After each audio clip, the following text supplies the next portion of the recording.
अल्हम्दुलिल्लाहि वकफा वसलामुन अला इबादिहिल्लज़ीना इस्तफ़ा।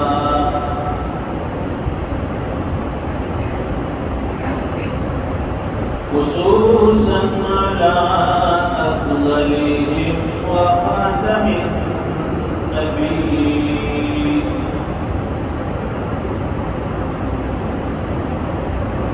मुहम्मदिल अमीन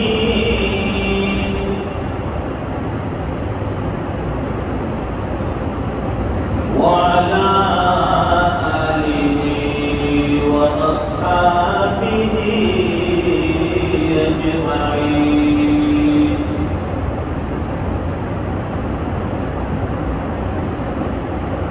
अम्मा बाद फ़अऊज़ु बिल्लाहि मिनश शैतानिर रजीम। बिस्मिल्लाहिर रहमानिर रहीम।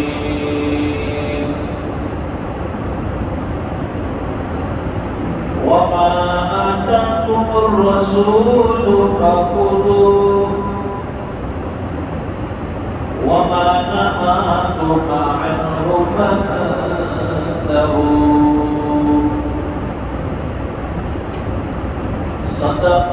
सदक़ल्लाहुल अज़ीम। अल्लाहुम्मा सल्लि अला सय्यदिना व मौलाना मुहम्मद व अला आलि सय्यदिना मुहम्मद व बारिक व सल्लिम।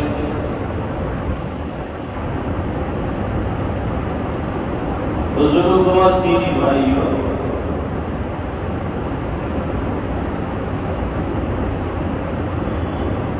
दुनिया का हर इंसान ये चाहता है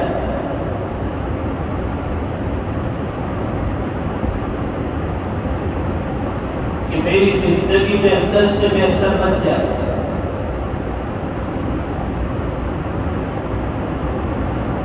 और ईमान वाला ये चाहता है कि मेरी दुनिया भी बेहतर बन जाए, मेरी आखिरत भी बेहतर बन जाए, दुनिया भी संवर जाए, आखिरत की फलाह और कामयाबी भी नसीब हो जाए। यह हर ईमान वाले की चाहत होगी।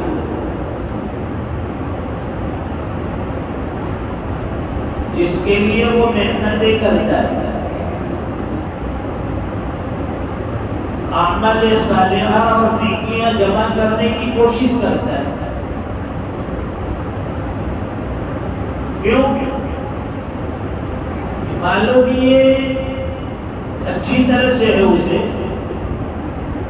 कि दुनिया की करेंसी, रुपये, पैसे, माल, दौलत, जमीन, जायदाद, ये दुनिया में काम आने वाली चीज है। कोई भी चीज खरीदना और पैसे की जरूरत है, रुपये की जरूरत है। रुपये पैसे जिसके पास है, दुनिया की सारी दौलत समझ लीजिए तो उसके पास है। वो हर चीज खरीद सकता है, अपनी हर जरूरत पूरी कर सकता है।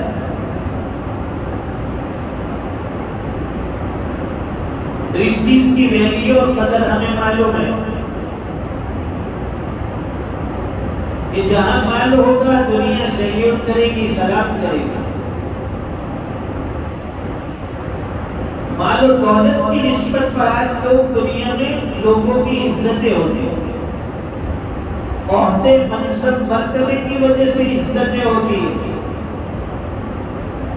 भाई फुला मालदार है, फुला सेठ साहब है, फुला के पास वो ओहदा और मनसब है, फुला के पास ये इख्तियार है। इसकी बुनियाद पर लोग झुकते हैं, सलाम करते हैं। इसलिए हर इंसान ये चाहता है कि मैं ज्यादा से ज्यादा वसाइल जमा करूं, ज्यादा से ज्यादा मालो दौलत जमा करूंगा, क्योंकि दुनिया में चलने वाली चीज यही है। दुनिया में इज्जत इन चीजों से मिलती है। और फरमाया कि आखिरत की नेमत और जन्नत की नेमतें इंसान नेकियों से कमा सकता है। वहां की करेंसी ये मालो दौलत रुपये पैसे नहीं है, वहां की करेंसी नेकियां हैं, आमाले सालेहा है। अब नेकियां कमाने के बहुत से तरीके, आदमी हर तरीके से हर रास्ते से नेकियां जमा कर सकता है। नमाज़ें पढ़ ली, नेकियां जमा हो गई। रोजे रख लिए, नेकियां मिल गई। हज कर लिया, नेकियां मिल गई। और जो फर्ज है ज़कात वो अदा कर ली, अल्लाह उस पर भी अजर अता फरमाता। भूखे को खाना खिलाना, प्यासे को पानी पिलाना, नंगे को कपड़ा पहनाना, किसी को अच्छी भली बात कहना, अच्छा मशवरा देना, ये सारी चीजें नेकी हो गई। तस्बीहात घुमाना, जिक्र अज़कार करना, दुआएं मांगना, तिलावतें करना, अल्लाह के रास्ते की मेहनत करना, तालीम तरबियत खानकाहें मदारिस दावत और तबलीग, बहुत सी नेकियां कमाने के तरीके और जरिए। और हर आदमी जानता है कि मुझे किस तरीके से नेकी कमाना है। अब नेकियां कमाने के ये सारे तरीके और रास्ते तो बता दिया, लेकिन आदमी अपनी मर्जी से, अपनी चाहत के मुताबिक, अपनी मनमानी से अगर कोई नेकी करना चाहे तो शरीयत में इसकी इजाजत है। शरीयत में किसी अमल पर नेकी का मिलना उस वक्त कारगर साबित होगा जब वो अमल अल्लाह के हुक्म के मुताबिक हो या नबी करीम सल्लल्लाहु अलैहि वसल्लम के बतलाए हुए तरीके के मुताबिक, तब जाकर ये नेकी में शुमार होगा। वरना अपनी चाहत से कोई काम कर लिया और सोचता है कि मैंने ये नेक काम कर लिया, ये उसकी गलत है। देखिए, एक मरतबा हुजूर पाक सल्लल्लाहु अलैहि वसल्लम तहज्जुद के वक्त घर से निकले। अब दौरे सहाबा में आम माहौल और आम हालात क्या था कि बेशतर लोग सहाबा इकराम की बड़ी तादाद तहज्जुद गुजार थे। हुजूर पाक सल्लल्लाहु अलैहि वसल्लम निकले, मस्जिद में पहुंचे,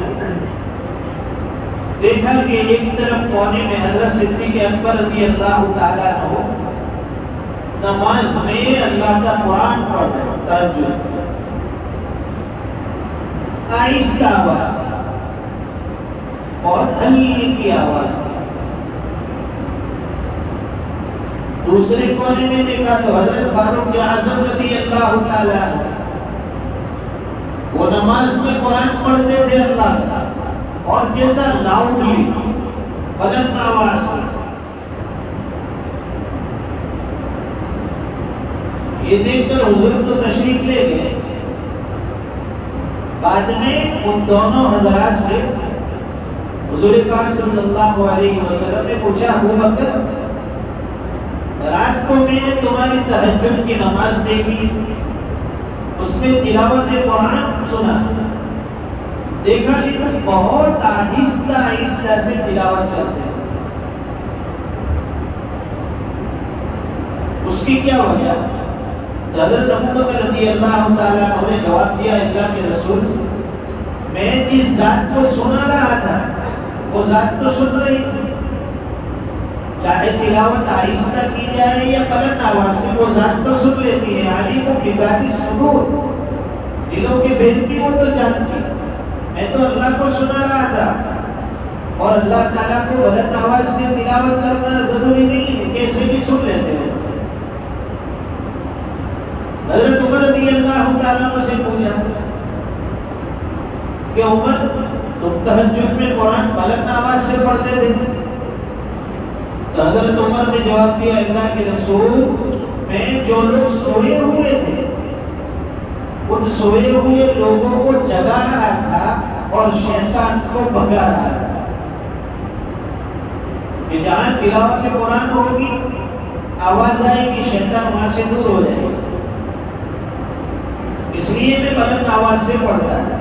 देखिए, दोनों अपनी अपनी सोच, अपनी अपनी समझ के एतबार से तिलावत कर रहे हैं। हज़रत अबू बकर ने आहिस्ता आवाज वाले तरीके को बेहतर समझा, हज़रत उमर रज़ियल्लाहु ताला अन्हु ने बुलंद आवाज को बेहतर समझा।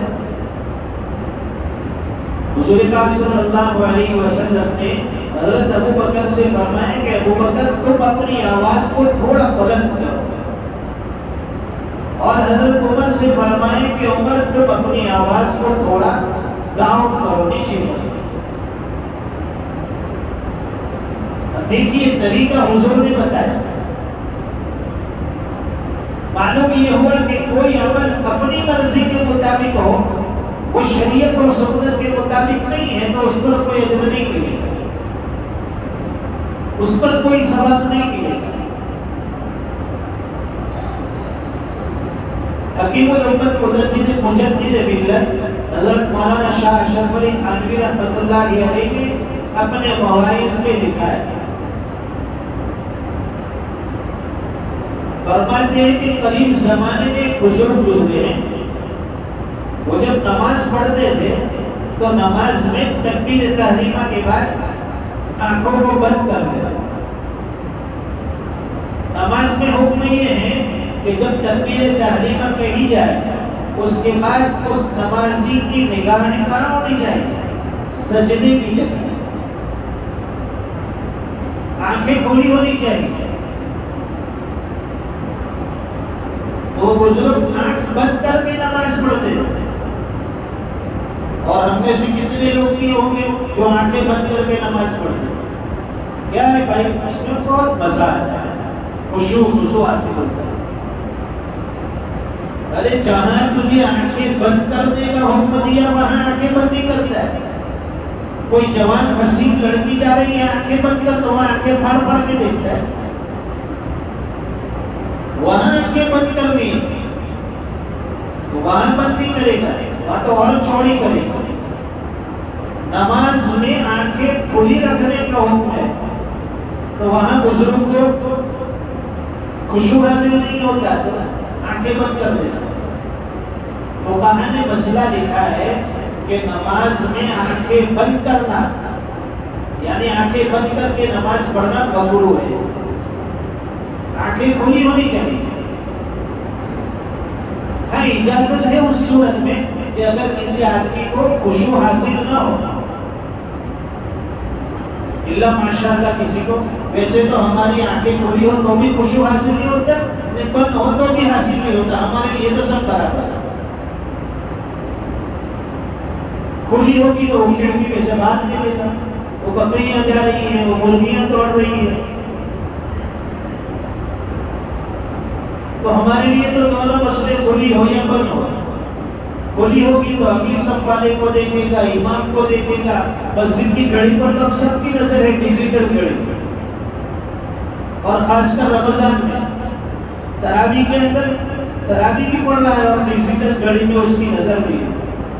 9:20 हुई है, 9:25 हुई है, 9:30 हुए, 9:45 हुए।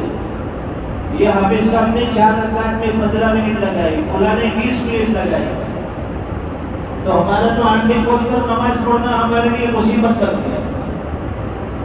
तो हज़रत थानवी फरमाते हैं कि बुजुर्ग आंखें बंद करके नमाज पढ़ते थे, मर्तबा दिल में ख्वाहिश हुई, साहिब कश्फ थे, अल्लाह वाले थे, अल्लाह के हुजूर दरख्वास्त की कि अल्लाह, जो मैं नमाज पढ़ता हूँ वो नमाज आपके दरबार में काबिल कबूल है या नहीं, और किस दर्जे की मेरी नमाज है वो मुझे बता दीजिए। तो उस अल्लाह वाले को नमाज बताई गई, एक बेहतरीन खूबसूरत इंतहाई हसीन जमीन औरत की शक्ल कि जिसके सर के बालों से पैर के नाखून तक सब आज़ा बेहतरीन है, खूबसूरत है, हसीना जमीला, लेकिन वो आंखों से अंधी। फरमाए कि ये तुम्हारी नमाज है कि अल्लाह नमाज तो मैं ठीक पढ़ता हूँ और ये इतनी खूबसूरत लड़की भी है, हसीन जमील, इतनी खूबसूरत, लेकिन ये आंखों से अंधी क्यों है? तो जवाब मिला, इसलिए कि तू नमाज आंखें बंद करके पढ़ता है, तो आज से आंखें खोलकर नमाज पढ़ो, वरना अंधे और भी मिल जाएगा। अंधे लोगों से दुनिया में भी लोग पीछा छुड़ाते, वहां आखिरत में मिल गई तो। इसलिए शरीयत और सुन्नत का तकाजा ये है कि हर अमल अल्लाह और उसके रसूल के हुक्म में होता है। हमारे घर में किसी का इंतकाल हुआ, रिश्तेदार का, अब मसला क्या है? शरीयत का हुक्म यह है कि जिस घर में इंतकाल हुआ है, रिश्तेदारों को हुक्म दिया गया कि उन घर वालों को आज गम पहुंचाए, उन्हें सदका पहुंचाए, उनके घर में उनके अजीज रिश्तेदार का इंतकाल हुआ है, इसलिए उन लोगों के लिए खाने पीने का इंतजाम करो। हज़रत जाफर रज़ी अल्लाह तआला जब शहीद हुए थे तो अल्लाह के रसूल ने फरमाया था कि जाफर के घर वालों को खाना पहुंचाओ, वो लोग आज सदमे में हैं, गम में। तो होना चाहिए कि भाई उनको खाना पहुंचाए, एक दो दिन में, वो लोग सदमे में हैं, खाना पहुंचाना है, और जिनका खाना है वो उनके साथ बैठकर उनको खिलाए। बस हुक्म इतना है कि घर वालों को खाना पहुंचाओ, और हमने उसको किस शक्ल में ले लिया? अब इंतकाल हुआ तो देगे बननी शुरू हो गई, देगे, उसमें फुला रिश्तेदार, फुला रिश्तेदार, फुला रिश्तेदार, घर में मुश्किल से 5 आदमी, अब जिनका खाना है वो साथ में खिलाए तो 7-8 10 आदमी का खाना, या तो देगे पक्की है, सब लोग माशाअल्लाह खाना खा रहे जम के। और एक जगह हमने देखा कि वहां का रिवाज तो अजीब है कि जो मरता है तो रिश्तेदारों को, घर वालों को पूछा जाता है कि फुलाना जो इंतकाल कर गया उसको खाने पीने की कौन कौन सी चीजें पसंद थी? तो उसको खिचड़ा बड़ा पसंद था, उसको व्हाइट चिकन भी बहुत पसंद थी, तो वो बनाते। आज खिचड़े की गई, कल व्हाइट मुर्गी, फिर खली। वो मरने वाला मर गए, वो कब्र में हिसाब दे रहा है, और उसके नाम से उसकी पसंद की चीजें यहाँ देके, हली में आइसक्रीम, समोसे, पराठे चल रहे। अल्लाह हिफाजत फरमाए। और ये शरीयत में ये जो भारती वगैरह का रिवाज नहीं, हम लोगों ने इसको गलत नाम दे दिया है। अल्लाह के रसूल ने हुक्म दिया है कि मय्यत के घर खाना भेजो, लेकिन उसका मतलब नहीं है कि भारती के नाम से भेजो। या तो बाकायदा पूछने आते हैं, किसी का इंतकाल हो गए फोन करते हैं कि आज हमारा तरफ से भारती, परसों वो कैनेडा वाले फुला साहब की तरफ से भारती, तरसों इंग्लैंड वाले की तरफ से भारती। ये भारती खा खा के वो अंदर में जो बेचारा सोया हुआ है कब्र में, उससे पूछिए कि उसका क्या हाल है। तो ये सारी गलत चीजें जो शरीयत में नहीं है उसको निकालने की जरूरत है। मय्यत के घर वालों के साथ रवादारी की जाए, उनको खाना पहुंचाया जाए, लेकिन दूसरे लोग इसमें शरीक न हो, बस उनके घर वाले और जो लोग खिला रहे हैं वो उनके साथ मिलकर खाना खाए, ताकि उनकी दिलजोई हो जाए, उन्हें कोई गम और सदका न पहुंचे। अल्लाह ताला कहीं सुनी बातों पर अमल की तौफीक अता फरमाए। वाखिर दावाना अल्हम्दुलिल्लाहि रब्बिल आलमीन।